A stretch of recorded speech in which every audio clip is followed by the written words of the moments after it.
Welcome to knowledge addicts. आज हम देखने वाले हैं फार्मास्यूटिकल जूरिस्प्रूडेंस का chapter number 5, drugs and cosmetic act 1940 and rules there under 1945 के मल्टीपल चॉइस क्वेश्चंस। गाइस बता दूं कि ये मेरे वीडियो का पार्ट 3 है।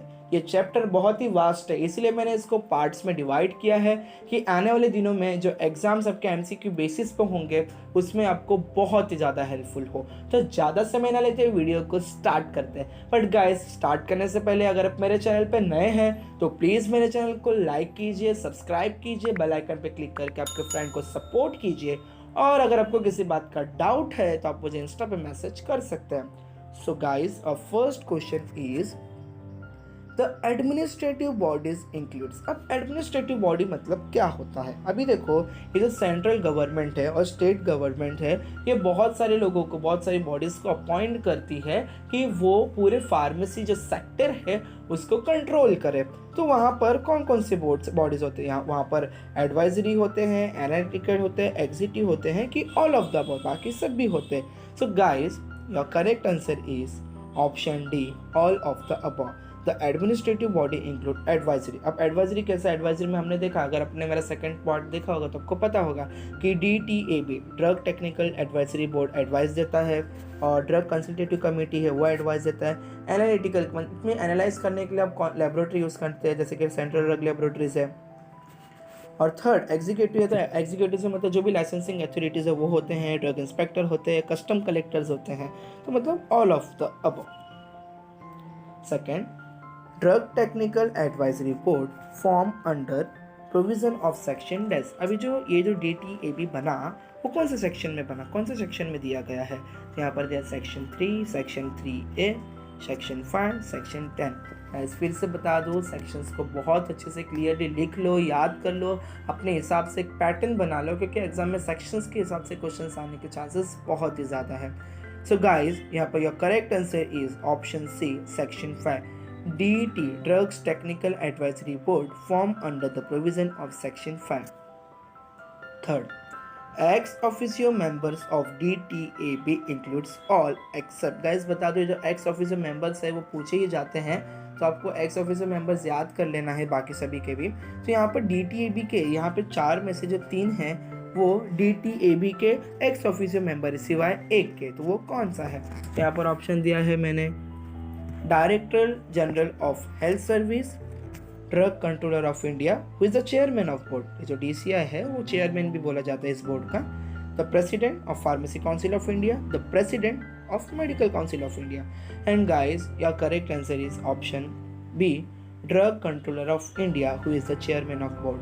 गाइज बता दो कि ये जो चारों है ना, ये चारों भी एक्स ऑफिशियो मेंबर ही है, बट यहाँ पर जो फर्स्ट ऑप्शन है ना, director general of health service, वो चेयरमैन होता है बोर्ड का। पर यहाँ पर मैंने क्या किया, ऑप्शन में ड्रग कंट्रोलर ऑफ इंडिया को चेयरमैन बना दिया है, तो वहां पर वो गलत हो गया। So correct answer is option B. Fourth, drug consultative committee constituted under the section of the act. अब यहाँ पर ड्रग कंसल्टेटिव कमेटी वो कौन से सेक्शन में बना है? अपन ने देखा कि DTAB तो सेक्शन 5 में, तो DCC किस में बना है? सो यहाँ पर ऑप्शन दिया section 3, section 4, section 5, section 7। And guys, the correct answer is option D, section 7. Drug Consultative Committee constituted under the section 7 of the Act. Fifth, the Ayurvedic, Siddha and Unani Drug Consultative Committee constituted under the section dash of the Act. अब यहाँ पर बोले जो आयुर्वेदिक, सिद्ध और यूनानी drug है जो ऑफ ड्रग कंसल्टेटिव कमेटी के, हाँ, तो वो कौन से सेक्शन में? तो यहाँ पर ऑप्शन दिया section 21, 22, 33, 33D। And guys, your correct answer is option D, section 33D. The Ayurvedic, Siddha and Unani drug। देखो यहाँ पर मेंशन किया है ड्रग कंसल्टेटिव कमेटी भी किसका? आयुर्वेदिक, सिद्ध और यूनानी का, तो वो कौन सा सेक्शन में बना है? Section 33D। Sixth, in case of sera vaccine toxins antitoxins function of CDLR carry out at. आपको पता है आपके 5th चैप्टर में फंक्शंस दिए हुए सेंट्रल ड्रग लेबोरेटरी के, बहुत सारे फंक्शंस हैं, हाँ। तो याद रखना कि ये जो सेंट्रल ड्रग लेबोरेटरी है वो सेरा वैक्सीन और टॉक्सिन और एंटीटॉक्सिन पे अगर वर्क करती तो वो कहाँ पर करती है? जहाँ पर ऑप्शन दिया मैंने, central Indian pharmacopoeia laboratory, central research institute Kasauli, Indian Veterinary Research Institute, Izat Nagar, none of the above. And guys, your correct answer is option B, Central Research Institute, Kasauli. In case of sera, vaccine, toxin, antitoxin, function of CDL are carried out at central research institute Kasauli. इसको आपको shortcut में याद रखना है तो आप CRI भी याद रख सकते हो. 7. The functions regarding oral polio vaccine are exercise by. जो भी फंक्शन है सेंट्रल ड्रग लेबोरेटरी में ओरल पोलियो वैक्सीन से रिलेटेड, तो वो कौन उसको एक्सरसाइज करता है, कौन उसका देखभाल करता है, जो भी है वर्क कौन करता है. तो यहाँ पर ऑप्शन दिया है deputy commissioner and head of polio vaccine testing laboratory, deputy director and head of polio vaccine testing laboratory, and D है deputy commissioner.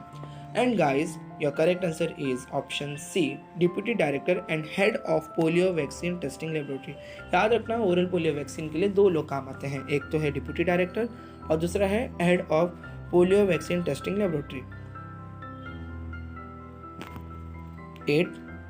In case of dash, the function of CDL are carried out at Central Indian Pharmacopoeia Laboratory, Ghaziabad. Guys, in 4 option में से एक ऐसा कौन सा चीज है जो सेंट्रल इंडियन फार्माकोपिया लेबोरेटरी में उसका टेस्टिंग किया जाता है. तो यहाँ पर ऑप्शन दिया है antisera, vaccine, toxoids and condoms.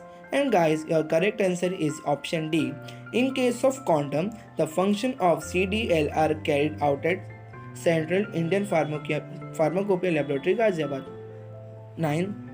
अब गाइस, ये थोड़ा सा इंपॉर्टेंट है, ये एक्चुअली मैंने आपको याद रखने के हिसाब से वीडियो बनाया क्योंकि क्वालिफिकेशन ड्रग इंस्पेक्टर का पूछा जा सकता है एग्जाम में. A person appointed as a drug inspector should have qualification. अगर आप कोई ड्रग इंस्पेक्टर को अपॉइंट करें तो उसका क्वालिफिकेशन क्या होना चाहिए. ऑप्शन दिया है not less than 18 month experience in manufacture of at least one of the substance specified in schedule C. देखो ऑप्शन ए में क्या बोला कि नॉट लेस देन 18 month, कम से कम 18 महीने का उसको एक्सपीरियंस होना चाहिए मैन्युफैक्चरिंग का शेड्यूल सी के कोई ड्रग के ऊपर. सेकंड ऑप्शन में दिया है कि कम से कम 18 महीने का एक्सपीरियंस होना चाहिए उसको किसी ड्रग को टेस्ट करने के लिए, वो भी शेड्यूल सी का होना चाहिए. और थर्ड ऑप्शन दिया है कि कम से कम 3 साल का उसका एक्सपीरियंस होना चाहिए इंस्पेक्शन के लिए, कोई भी इंस्पेक्शन करने के लिए. And all of the above. And guys, your correct answer is option D, all of the above. A person appointed as a drug inspector should have qualification not less than 18 month experience in manufacture or experience in testing of at least one of the substance specified in Schedule C and not less than 3 years of experience in inspection.